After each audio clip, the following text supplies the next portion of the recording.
Today, I'm talking to you guys about some things you shouldn't be modding when you buy your guitar. What's going on, guys? IkeGuitar here. So today's a special kind of day. So as you know, I've been trading a bunch of stuff, trying to make my way toward a custom shop guitar. If you did know that, well, I have been. I traded a Telecaster for some pedals. That was like a little while ago. Then I traded those pedals for an SG, which I reviewed. It's in the description below. And then I decided to trade that SG that I bought for $230 cash for this guitar. I bought this guitar. This is a Les Paul Custom Pro from Epiphone. And these guitars came out in the 2010s and they're still being released today. What was cool about the Les Paul Custom Pros is that it was really meant to be a hybrid guitar for a lot of players. They featured coil splits, the Epiphone Pro Buckers, and it retailed for about $679. And so they go about $500 used on the market. And I thought, hey, if I can trade my $230 SG for a Les Paul Custom Pro in any condition, albeit one that looks this good, I think I've made out. The one thing I do want to say right off the bat, this guitar is not completely stock. You can tell there has been some modifications to it. We did get some Gibson Deluxe tuners. They were Kluson locking tuners, I believe, in these models. So that definitely is an upgrade. But as far as anything else, it does not appear to be stock. You can tell that it has silver humbuckers. It has different kinds of potentiometer hats on it. Now, it's supposed to be a coil split, which these are not splittable, so I'm going to say that the electronics inside are not the same electronics as the original Les Paul Custom Pro. But you guys are going to be a part of the first group of people to watch me play this for the first time. We'll see how this sounds, and we're going to see if it sounds any good. So let's see how this guitar sounds, and we'll see if we like the sound of this guitar, okay? So we're at the middle position of the pickup.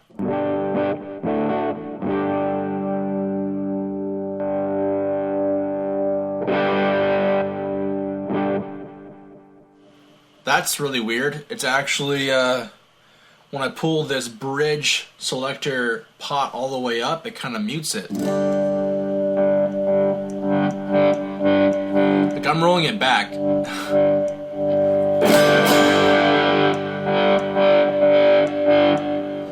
That's a special time. Okay, let's play it just a little dial back.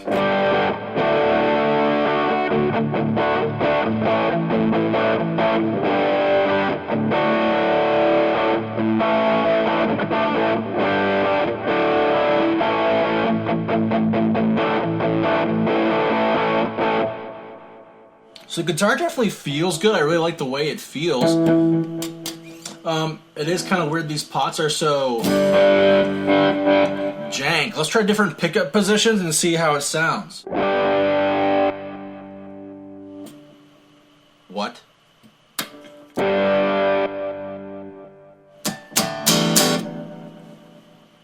Okay, well, these electronics are totally hosed. What?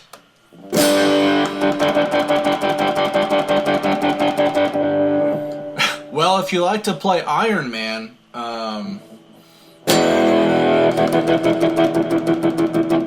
you've got an instant kill switch here. What's odd is that it still has sound pumping through, but it's very, very slight. So that probably means that the majority of my sound is actually coming from this neck pickup right here. Yeah, that's what it was.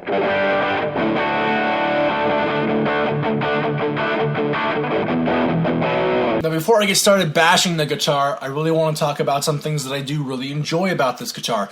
Now, the guitar, albeit that they're not stock pickups, it still sounds fine, but just from a aesthetics point of view, I do really like the binding on the instrument. Now, it's not a perfect binding. You can kind of see where they bound the instrument. It's this tan lines in between the mahogany here, and those are going to be strips of maple as far as I'm aware, just kind of glued and painted on.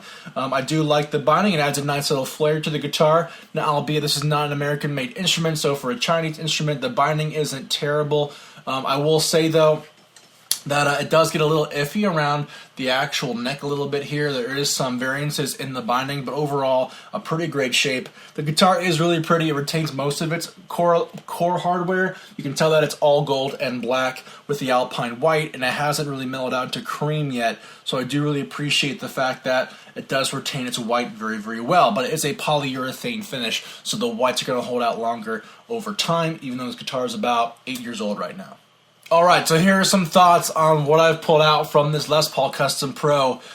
Man, this thing really does need some help. Now, I got this from a girl, and she said that her brother owned the guitar before her, and what I'm imagining is that this brother was like, I'm going to take all the good stuff out of this guitar and just put old crappy stuff in its place and give it to my sister, because, you know, that's true sibling love right there. What I would say is that it sounds fine, like it sounds okay, it plays okay, but the mere fact I'm missing a ton of features is a little bit of a bummer. So I'm going to have to do some work on it, especially on these electronics. I opened up the electronics, and I'll send you guys a picture here, but they're definitely a standard 57 Epiphone set, and they don't sound particularly amazing, especially since the actual bridge pickup doesn't even work.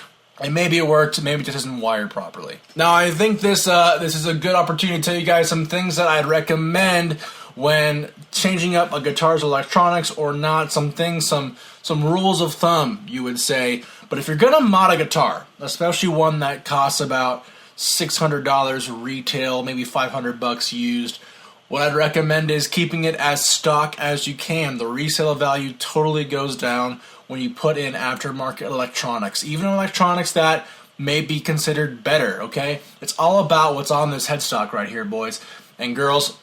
When you're selling a guitar, people don't care about the Lindy Fralin $200 pickups you put in your guitar. They're not going to pay that kind of money as long as they see that it's an Epiphone or that it's a Les Paul Custom Pro.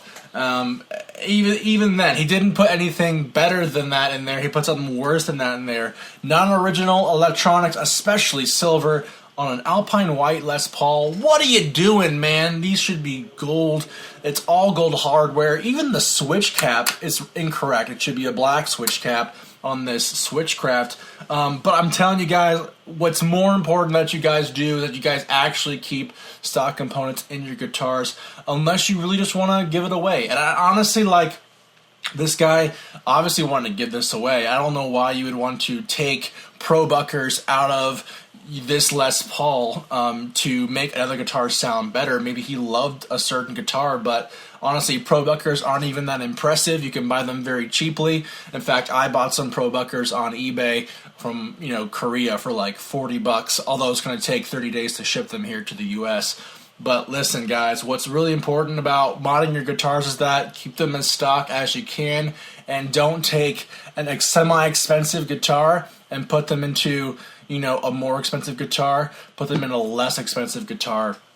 And even then, I'm like, why would you like lower the value of the more expensive instrument to put into a lesser instrument? But if you are going to put mediocre electronics in an upscale guitar to this, you're probably just ending up with just wasting your time. You're not going to get anything out of it. And in fact, I feel like you're going to essentially just ruin the value of this guitar, which he has. Now I can fix that up. I can make it sound better. But if I'm going to get $500 on Reverb for this guitar, it might be a tough sell for a lot of people because there's not a lot of stock here. The other thing I would recommend, keep the pick guard intact. Obviously, this guitar has the holes for a pick guard. You can kind of see inside the guitar there's like holes by the pickups where the pick guard used to be. Obviously, keep your things together. You don't want to be missing a pick guard. Some person may like the pick guard on their Les Paul. I don't mind not having a pick guard on this Les Paul, kind of why I traded the $230 SG for it. I knew when I was getting it that it wasn't going to be exactly what it was advertised as. But that being said, you want to try to keep your stuff with the guitar as best that you can, because you never know if you're selling it and the guy's like, hey, I really appreciate if you had the original pickups, the original pick guard, and then you can be like, actually I have them, they're just not wired. Here, take them. You can wire them if you'd like. One thing he also did that I really wasn't a big fan of is that people, you have to use original screws. He definitely took screws from a different guitar to bolt on these back plates, okay? There are different screws on the pickup harnesses here, and honestly it's just super, not only is it tacky, but you're honestly ruining some of the routing on the instrument. When you're using bigger screws are very particular when it comes to certain guitars, especially the imported ones.